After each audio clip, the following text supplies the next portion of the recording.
प्रदेश के युवाओं को रोजगार देने में जुटी धामी सरकार। कृषि विभाग में नियुक्त सहायक लेखाकारों को सीएम धामी देंगे नियुक्ति पत्र। नेशनल स्टॉक एक्सचेंज की युवाओं के कौशल विकास योजना का भी करेंगे शुभारंभ।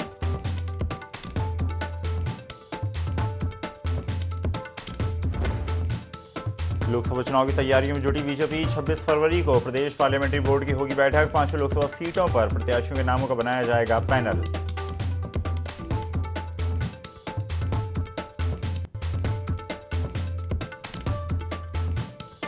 साल 2024 की चारधाम यात्रा की तैयारियां तेज। ऋषिकेश में गढ़वाल कमिश्नर ने लिए सभी विभागों की बैठक। यात्रा से संबंधित व्यवस्थाओं को दुरुस्त करने के दिए निर्देश।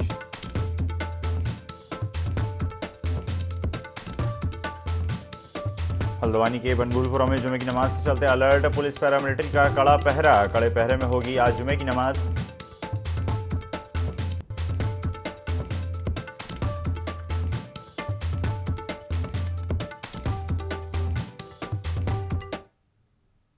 नमस्कार, स्वागत है आपका IND 24 में। मैं हूं आपके साथ ईसा अहमद। बुलेटिन की शुरुआत करते हैं खबर देहरादून से है, जहां पर लोकसभा चुनाव की तैयारियां लगातार जारी हैं। आपको बता दें, बीजेपी ने लोकसभा चुनाव की तैयारियां तेज कर दी हैं। 26 फरवरी को प्रदेश पार्लियामेंट्री बोर्ड की अहम बैठक होगी। 5 लोकसभा सीटों पर प्रत्याशियों के नामों का पैनल बनाया जाएगा। बीजेपी करेगी प्रत्याशियों के नामों पर चर्चा। प्रत्याशियों के नामों पर मंथन लगातार जारी है और जल्द ही भारतीय जनता पार्टी प्रत्याशियों का ऐलान करेगी। प्रत्याशियों के नामों पर विचार विमर्श किए जा रहे हैं। गहन मंथन लगातार जारी है और जल्द ही प्रत्याशियों के नामों का ऐलान भारतीय जनता पार्टी करने वाली है। लोकसभा चुनाव को मद्देनजर रखते हुए प्रत्याशियों का नामों का ऐलान होना है। लोकसभा चुनाव की तैयारियों में भारतीय जनता पार्टी जुटी है। 26 फरवरी को प्रदेश पार्लियामेंट्री बोर्ड की अहम बैठक होगी। खबर पर ज्यादा जानकारी के लिए सहयोगी विनय सूद हमारे साथ जुड़ गए हैं। विनय, लोकसभा चुनाव की तैयारियां लगातार जारी हैं और भारतीय जनता पार्टी के पक्ष में माहौल बनता नजर आ रहा है। लगातार भारतीय जनता पार्टी प्रयासरत है कि जिस तरह से अभी उसके पक्ष में माहौल है उसे भुनाया जा सके, बेहतर जो है प्रदर्शन किया जा सके। और अब इसी क्रम में भारतीय जनता पार्टी कई प्रदेशों में लोकसभा चुनाव की तारीखों के ऐलान से पहले ही प्रत्याशी ऐलान करने की तैयारी में है। जी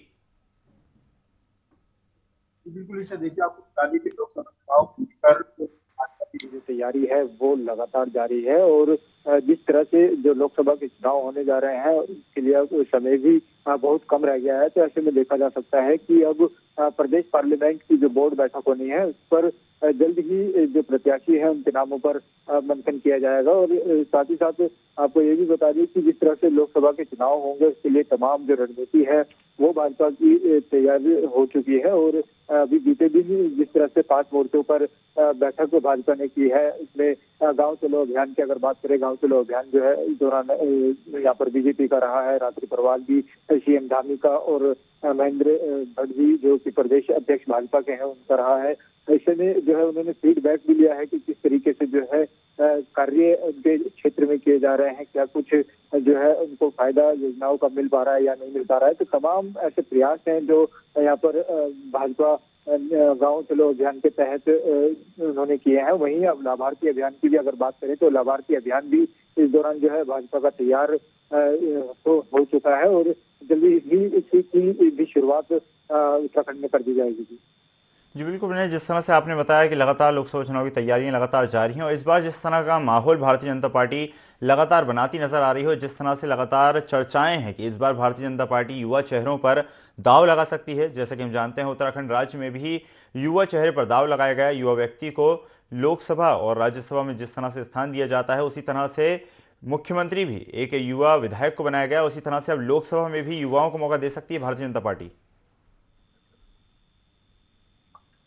बिल्कुल, ऐसा देखिए, ये तो पार्लियामेंट बोर्ड की बैठक के बाद ही तय हो पाएगा कि किसके नाम पर जो है यहाँ पर चयन हो सकता है कि कौन प्रत्याशी इसमें घोषित होगा। हालांकि जो प्रदेश के मुख्यमंत्री हैं युवा चेहरा उत्तराखंड का है, तो ऐसे में जो है कयास लगाए जा रहे हैं कि जो यहाँ पर प्रत्याशियों की अगर बात करें, जो युवा है उसमें से भी जो है किसी का युवा का जो है चयन हो सकता है। तो ऐसे में देखा जा सकता है कि जो लोकसभा के चुनाव होने जा रहे हैं काफी महत्वपूर्ण दृष्टि से जो है इस पर लगातार बीजेपी का फोकस है और पूरी तरह से तमाम रणनीति के तहत जो है उत्तराखंड में भाजपा आगे बढ़ती हुई नजर आ रही है। तमाम कार्यक्रम जो है वो आयोजित भाजपा के उत्तराखंड में हो चुके हैं। तो देखा जा सकता है कि पांचों लोकसभा सीटों पर जिस तरह से 5 लाख से ज्यादा का जो पूर्ण बहुमत के साथ जीत दर्ज करने का लक्ष्य रखा गया है, उसकी तैयारियां उत्तराखंड में जोरों से चल रही है और बीजेपी लगातार प्रयास कर रही है कि जो अभियान है, अभियान के तहत जो लोग हैं उनसे भी जा करके जो है फीडबैक लिया जाए कि केंद्र और राज्य सरकार की जो योजनाएं उनके लिए चलाई जा रही हैं, उत्तराखंड में चलाई जा रही हैं, उसका जो है फायदा है उनको मिल पा रहा है या नहीं मिल पा रहा है, क्या कुछ दिक्कतें उनको इस दौरान तो नहीं आ रही हैं। सभी चीजों को जो है यहाँ पर ध्यान में रखते हुए जो है लोकसभा चुनाव को लेकर के मजबूती के साथ जीत दर्ज कराने का जो लक्ष्य है, उसके लिए यहाँ पर भाजपा पूरी तरह से तैयारी में जुटी हुई है। जिस तरह से हम जानते हैं, पीएम मोदी का बयान भी सामने आया था कि 370 सीटें इस बार भारतीय जनता पार्टी को मिलना चाहिए और इसके साथ ही एनडीए गठबंधन को लगभग 400 सीटें मिलेंगी। और इसी तरह से ये सिर्फ बयान नहीं बल्कि ये भारतीय जनता पार्टी का लक्ष्य है और इस लक्ष्य की पूर्ति के लिए प्रत्येक राज्य में लगातार भारतीय जनता पार्टी प्रयासरत है। तो भारतीय जनता पार्टी की उत्तराखंड राज्य में मुख्य रूप से क्या रणनीति है और उसके साथ ही विपक्ष के पास क्या प्लान होगा? जी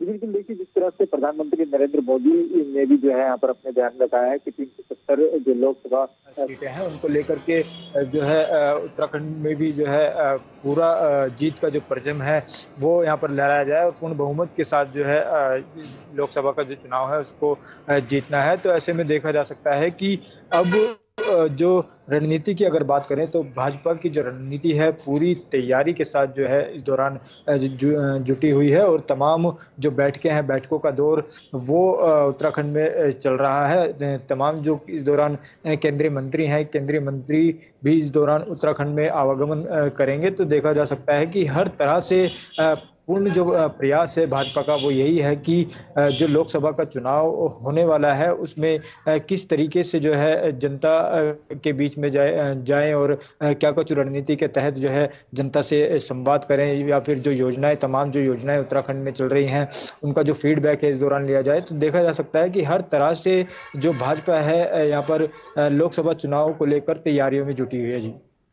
जी बिल्कुल, तो माना जा सकता है भारतीय जनता पार्टी की तैयारी लगातार जारी है और उसी क्रम में अब कांग्रेस पार्टी भी लगातार प्रयासरत है कि कमबैक किया जाए। धन्यवाद विनय, जुड़ने के लिए और जानकारी साझा करने के लिए। पर्यटन मंत्री सतपाल महाराज ने गढ़ीकैंट स्थित पर्यटन विकास परिषद में महासू मास्टर प्लान कंडावास श्रम योग महोत्सव 2024 की तैयारियों को लेकर विभागीय अधिकारियों के साथ समीक्षा बैठक की। इस बार योग महोत्सव का आयोजन 15 मार्च से 21 मार्च तक किया जा रहा है, जिसके लिए प्रख्यात योगाचार्यों के माध्यम से प्रशिक्षण देने के निर्देश दिए गए। साथ ही संबंधित अधिकारियों को बरसाने वाली फूलों की होली का आयोजन करने के भी निर्देश दिए गए।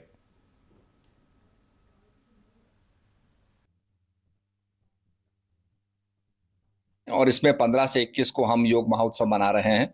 ये उत्तराखंड का बहुत महत्वपूर्ण महोत्सव है जिसमें कि हम विभिन्न जो हैं योगिक जो ट्रेनिंग देने वाले लोग हैं उनको बुलाते हैं और इस फेस्टिवल के अंदर काफ़ी लोग इसमें शरीक होते हैं क्योंकि ये बसंत पंचमी के बाद ऋतु परिवर्तन का समय होता है। निश्चित रूप में काफ़ी पर्यटक लोग यहाँ पर आते हैं और इसके बाद फिर हम लोग 4 धाम की तैयारियां करते हैं।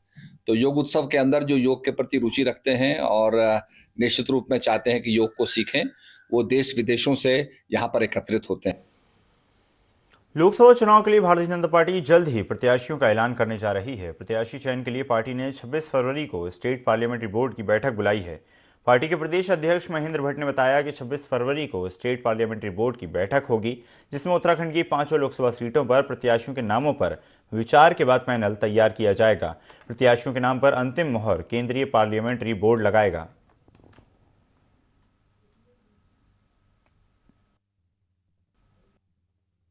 हमने हर लोकसभा के प्रेक्षक तय कर दिए हैं। उन प्रेक्षकों को बता दिया है कि उनको किन लोगों से बातचीत करते हुए और पैनल फिर वो भेजेंगे। और 26 तारीख विधिवत घोषणा कर रहा हूँ, 26 तारीख को स्टेट पार्लियामेंट्री बोर्ड अपनी बैठक करेगा जिसमें हमारे प्रभारी दुष्यंत गौतम जी रहेंगे और हम सेंट्रल पार्लियामेंट्री बोर्ड को नाम भेज देंगे। उत्तराखंड के कैबिनेट मंत्री प्रेमचंद अग्रवाल हरिद्वार दौरे पर रहे, जहां वो सबसे पहले हरिद्वार के ऋषिकुल में आयोजित विकसित भारत संकल्प मेगा प्रदर्शनी में प्रतिभाग करने पहुंचे। इस दौरान उन्होंने उत्तराखंड बजट पर बोलते हुए कहा कि उत्तराखंड बजट सत्र 26 फरवरी से 1 मार्च के बीच में है। इसमें प्रयास है कि इस बार का बजट उत्तराखंड वासियों के लिए एक अच्छा बजट पेश करें। इस बजट द्वारा सभी उत्तराखंड वासियों से सुझाव मांगे गए थे, जिन पर विचार भी किया गया है। बजट उत्तराखंड वासियों के हित में होगा। वहीं किसान आंदोलन पर बोलते हुए प्रेमचंद अग्रवाल ने कहा कि जिस तरह के कार्य प्रधानमंत्री नरेंद्र मोदी की सरकार ने किसानों के लिए किए हैं,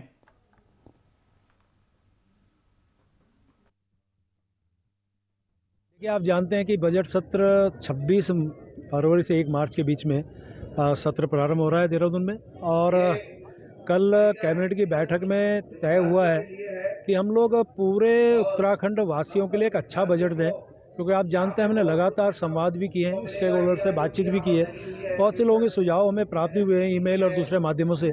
सबको इसमें समाहित कर रहे हैं कि ये बजट जनता का बजट बने, उत्तराखंड वासियों का बजट बने, समग्र विकास उत्तराखंड का हम करें।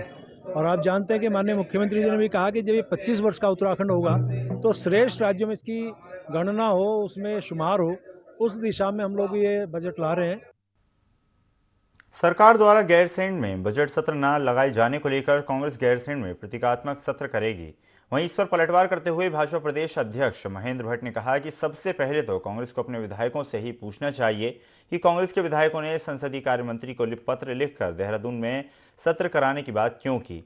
महेंद्र भट्ट ने कहा कि चुनावी साल में विपक्ष सिर्फ मुद्दा विहीन राजनीति पर उतर आया है। अच्छा होगा कि कांग्रेस अपने विधायकों से पहले पूरी पूछताछ कर ले। तो अपने उन विधायकों को पूछना चाहिए कि उन्होंने ये पत्र संसदीय कार्य मंत्री या विधानसभा अध्यक्ष को क्यों दिया, और वो तो पहले उन पर कार्रवाई करें और दूसरे विषय पर सोचे। ये केवल राजनीतिक इशू बनाना, ये कम से कम अब जब मुद्दा विहीन कोई दल हो जाता है तो जो चुनाव के दृष्टि के विषय है उन विषयों को एक प्रकार वो तिलांजलि दे देते हैं। ऐसे विषय जिस विषय में उनका स्वयं का इन्वॉल्वमेंट है उसको आगे बढ़ा। हल्द्वानी के बनभूलपुरा में बीते 8 फरवरी को हिंसा हुई थी, जिसके बाद हालात तो पूरी तरीके से सामान्य हो गए, लेकिन इस बीच सोशल मीडिया पर एक वीडियो वायरल हो रहा है। वीडियो में एक युवक दंगे में प्रभावित लोगों को रुपए बांटता हुआ नजर आ रहा है। बताया जा रहा है कि युवक सलमान खान हैदराबाद का रहने वाला है, जिसने अपने सोशल मीडिया अकाउंट में खुद अपना वीडियो बनाकर शेयर किया था। इस पूरे मामले को लेकर एसएसपी प्रहलाद मीणा ने बताया कि युवक से पूछताछ की जा रही है। पुलिस मामले की जांच में जुटी है। मीडिया में एक वीडियो वायरल हुआ है जिसमें यहाँ पे किसी व्यक्ति द्वारा कुछ लोगों को पैसा बांटने का मामला संज्ञान में आया। जांच करने पे और पूछताछ करने पे पता लगा है कि एक ऑर्गेनाइजेशन है हैदराबाद यूथ करेज के नाम से, उनके कुछ लोग यहाँ पे आए, उन्होंने कुछ लोगों को यहाँ पैसा बांटा है।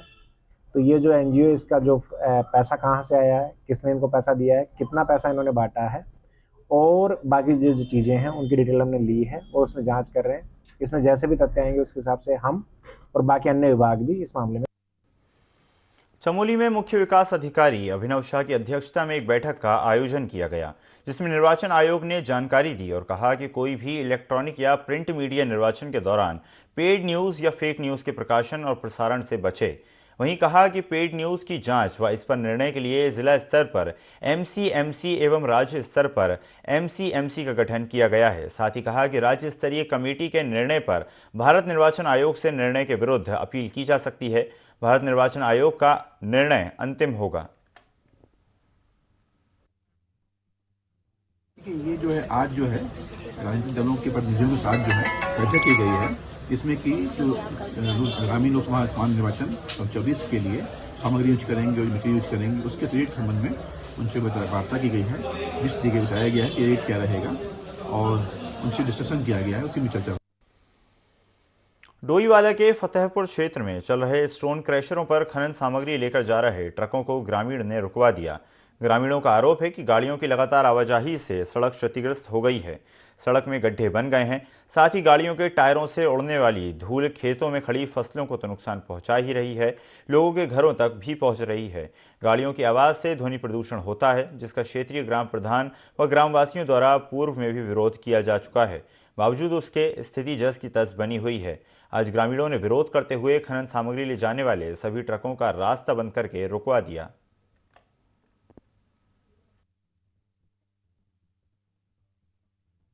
स्टोन क्रेशरों का तो हमें विरोध करना ही पड़ेगा। हमको सारे प्लांट बंद करने हैं। वो दूसरा स्टोन क्रेशर खुल रहा है, वो भी हमें नहीं चाहिए, वरना हम यहाँ पे धरना पे बैठे हैं और बैठे रहेंगे। बिल्कुल भी हम मार्च से धूल भी नहीं खाएंगे, चाहे कुछ भी हो जाए, तो हमें ये सारे प्लांट बंद करने पड़ेंगे। पीछे आपके देख रहे हैं रोड बनी थी, जो हमारा शमशान घाट है। यहाँ पर शमशान घाट के लिए माननीय मुख्यमंत्री, पूर्व मुख्यमंत्री त्रिवेंद्र रावत जी के कार्यकाल में ये बनी थी। अभी इसमें 2 या 2.5 साल हुए हैं और ये पूरी तरह से क्षतिग्रस्त कर दी है रोड। तो लोगों की आस्था भी जुड़ी हुई है कि हम यदि गांव में कोई किसी की अंत्येष्टि होती है, किसी का कुछ होता है, तो उनके जाने वाले हमारे रास्ते ये बंद कर दिए जाएंगे। इस समस्या का स्थायी समाधान हो और आगे आने वाले ना तो स्क्रीन क्रैशरों की, स्क्रीन प्लांटों की वो नहीं होनी चाहिए, परमिशन नहीं होनी चाहिए, और जो लगे हुए हैं जिनकी परमिशन हो रही है उनको भी हम 6 महीने का समय देते हैं। और नहीं तो हम उग्र आंदोलन करेंगे। हम यहाँ बैठेंगे, शासन प्रशासन से जो भी आदमी आएगा वो हमें यहीं मिलेगा, नहीं तो हम यहीं जान दे देंगे ट्रकों के नीचे आके। बात जब छुट्टियों की हो और देश में कहीं घूमने जाना हो तो बहुत संभव है कि इस प्लान में उत्तराखंड का या उत्तराखंड में किसी नगर, शहर या हिल स्टेशन का नाम तय हो, क्योंकि आमतौर पर हम सबकी पसंद का एक हिस्सा पहाड़, नदी, झरने, पेड़ पौधों के साथ साथ शुद्ध हवा और खुश रंग वातावरण की तरफ झुका रहता है। और संयोग से ये सब कुछ हमें पहाड़ों में मिल जाता है। इसी खुश रंग और खुद रंग वातावरण पर हमारी देखिए स्पेशल रिपोर्ट। हर मौसम में उत्तराखंड में पर्यटकों का मेला लगा रहता है, जिससे प्रदेश के पर्यटन को भी भारी मदद मिलती है। और इन दिनों विंटर डेस्टिनेशन की वजह से हाल ही में हिम क्रीड़ा स्थली औली में एक बार फिर से हिमपात होने के बाद उत्तराखंड की धरती पर्यटकों से गुलजार हो गई है। वहीं जोशीमठ नगर के ऊपरी क्षेत्र के सीमांत गांवों में भी जबरदस्त हिमपात होने से काश्तकारी करने वाले लोगों के चेहरे खिल उठे हैं। पश्चिमी विक्षोभ का जबरदस्त असर हिम क्रीड़ा स्थली औली में देखा गया है, जहां बर्फबारी के बाद मनोहर दृश्य देखने को मिल रहा है। औली से लेकर गोरसों, बुग्याल तक का पूरा क्षेत्र बर्फ की सफेद चादर ओढ़े हुए है, जो कि बहुत ही खूबसूरत नजर आ रहा है। अच्छी बर्फबारी होने से गढ़वाल मंडल विकास निगम समेत अन्य प्राइवेट कंपनियों के स्नो स्कीइंग ट्रेनिंग कोर्स में भी औली की बर्फ वाली ढलानों पर फिर से शुरू हो चुके हैं। बहुत ही शानदार लग रहा है, बहुत ही मजा आ रहा है। हमने फैमिली के साथ बहुत इंजॉय किया। हमने स्केट वगैरह भी किया, बर्फबारी भी हुई और काफ़ी सारी राइड्स का मजा लिया। जैसे कि गुलमर्ग, सोनमर्ग एकदम बढ़िया लग रहा है, एकदम बहुत ही अच्छा लग रहा है। आने के बाद ऐसे लग रहा है कि मिनी स्विट्जरलैंड, स्वर्ग में आ गए।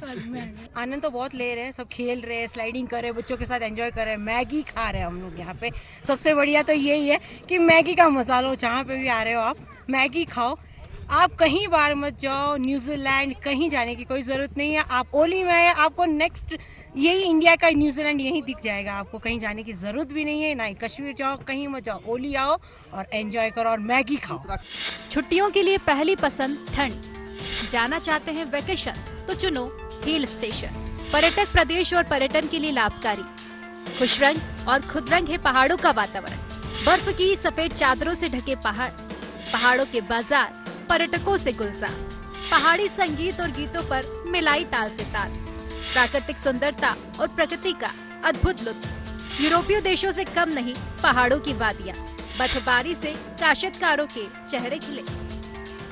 ऑरेंज अलर्ट के बाद बर्फ की सफेद चादर से ढकी औली की हंसी वादियाँ और बर्फ से लदे पहाड़ बुग्याल पर्यटकों को काफी लुभा रहे हैं। विंटर डेस्टिनेशन औली में बर्फबारी देखने पहुंचे पर्यटकों की जैसे मन की मुरादें पूरी हो गई। वहीं गढ़वाल हिमालय की दर्जनों श्वेत धवल पर्वत चोटियां पर्यटकों को अपने आकर्षण में खींचती नजर आ रही है। साथ ही उत्तराखंड की सबसे ऊंची पवित्र नंदा देवी हिम शिखर के दर्शन मात्र से ही पर्यटकों की थकान दूर हो रही है। पर्यटक अपने परिवार के साथ औली की खूबसूरत बर्फीली वादियों में लम्हों को यादगार बनाने के लिए बर्फबारी के बीच पहाड़ी संगीत और खुले आसमान के नीचे जमकर थिरकते भी नजर आ रहे हैं। ऐसा लग रहा है जैसे कश्मीर में आ गए हैं। चारों तरफ बर्फबारी हो रही है, बहुत एंजॉय हो रहा है। चारों तरफ वादियाँ है, जैसे स्विट्जरलैंड में आ गए। बहुत ही सुंदर नज़ारा है, बहुत मज़ा आ रहा है। और हमने यहाँ बहुत सारी राइड्स की, स्केटिंग किया, वो स्लाइडिंग किया, बहुत सारे एंजॉय किया और डांस भी किया बर्फबारी में, एक दूसरे के ऊपर बर्फ डाला, फुल एंजॉयमेंट। बहुत बर्फबारी का एंजॉय कर रहे हैं और ओली तो बहुत अच्छा है, सिटी भी अच्छी है, यहाँ के लोग बहुत ही अच्छे, सब एकदम जैसे कि लगता है कि हाँ नहीं कहीं आगे जन्नत है, जन्नत ओली। बहुत अच्छा लग रहा है। वैसे होली के अंदर आप कहीं भी, मैं तो एक ही चीज़ बोलता हूँ, कोई भी होली के अंदर घूमने के लिए आइए तो बहुत बेस्ट है। दिसंबर जनवरी में भी और बहुत अच्छा होली के अंदर बर्फ भी है, फुल एंजॉय हो रहा है हमारा और मजा भी, स्नोफॉल की आशा भी ऐसी लग रही है अभी कि स्नोफॉल पड़ने वाला है, पर बहुत बढ़िया है सर। कोई भी आइए तो इधर आइए। औली की बर्फीली वादियों में पर्यटक किस कदर खोए हुए हैं, इसका अंदाजा इस बात से लगाया जा सकता है कि देश के विभिन्न हिस्सों से आए पर्यटक भी पहाड़ी संगीत और गीतों पर ताल से ताल मिलाकर बर्फ के फुहारों के साथ जमकर आनंद उठा रहे हैं। वहीं कुछ पर्यटक ज्वार लिफ्ट से लेकर fun skiing, tube tyre riding और स्नो ट्रैकिंग का भी लुत्फ उठा रहे हैं। आपको बता दें कि औली पहुंचे पर्यटकों ने अपने अनुभव साझा करते हुए बताया कि विंटर डेस्टिनेशन औली में न्यू डेस्टिनेशन के साथ साथ प्राकृतिक सुंदरता और प्रकृति का अद्भुत अनुपम उपहार छिपा हुआ है, जो कि किसी भी अनुभव में न्यूजीलैंड, फिनलैंड और यूरोपीय देशों से कम नहीं है। अपनी छुट्टियों को सार्थक और अद्भुत अनुभव से भरने के लिए एक बार जरूर औली की खूबसूरत वादियों के नजारों का लुत्फ उठाना चाहिए। औली जोशीमठ से संजय कुंवर की रिपोर्ट। हल्द्वानी से कुमाऊं के लिए हवाई सेवा शुरू हो गई है। यह सेवा गोलापार हेलीपैड से चंपावत, पिथौरागढ़ और मुनस्यारी के लिए शुरू की गई है। मुख्यमंत्री पुष्कर सिंह धामी ने वर्चुअल रूप से इस हवाई सेवा का शुभारंभ किया।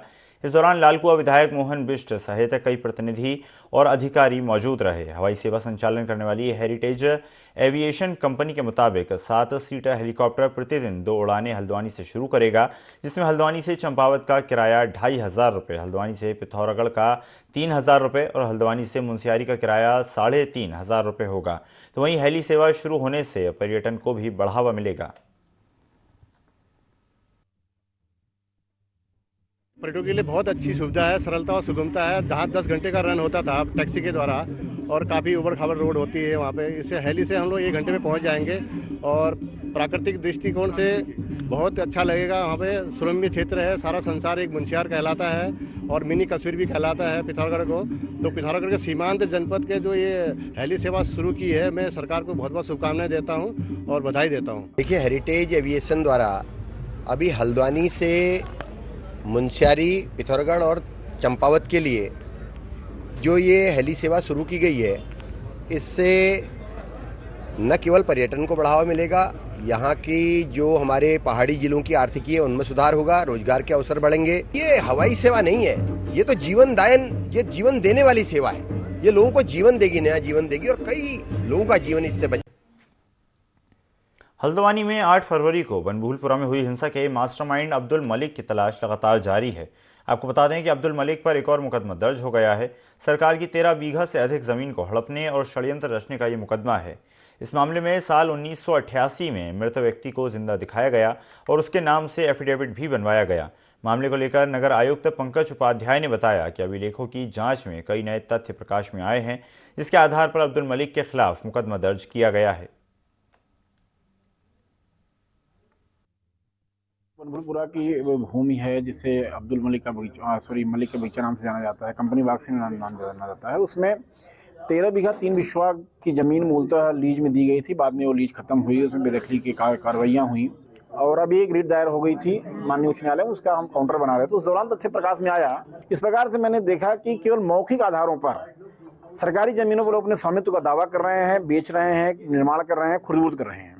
ये एक बड़ा गंभीर विषय था। तो उन सभी तथ्यों को जो पेपर हमें मिले हैं उनका संज्ञान लेते हुए, उनको संलग्न करते हुए हमारे सहायक नगर आयुक्त की ओर से प्रथम सूचना रिपोर्ट दर्ज कराई गई है। मृत व्यक्तियों का नाम का उपयोग करते हुए विभिन्न कार्यालयों में, न्यायालयों में इन्होंने पैरवियाँ करी हैं, फर्जी कागज लगाए हैं और ये ऐसा करते हुए सरकारी जमीन को ग्रैब करने का प्रयास किया है। तो निश्चित तौर पर गंभीर विषय, प्रथम सूचना रिपोर्ट दर्ज करा दी गई।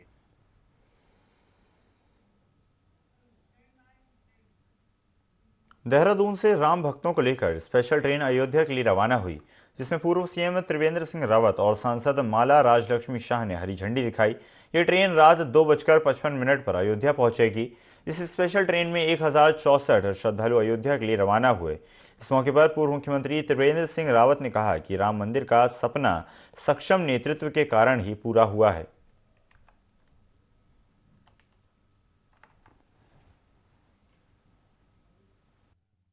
सबसे पहले तो मैं सबको शुभकामनाएं देना चाहती हूँ, क्योंकि मेरा कॉन्स्टिट्यूंसी से ये पहला ट्रेन गए हैं और सभी लोग बहुत सौभाग्यशाली है कि श्री राम जी का अयोध्या में दर्शन करने का सौभाग्य सबको मिल रहा है।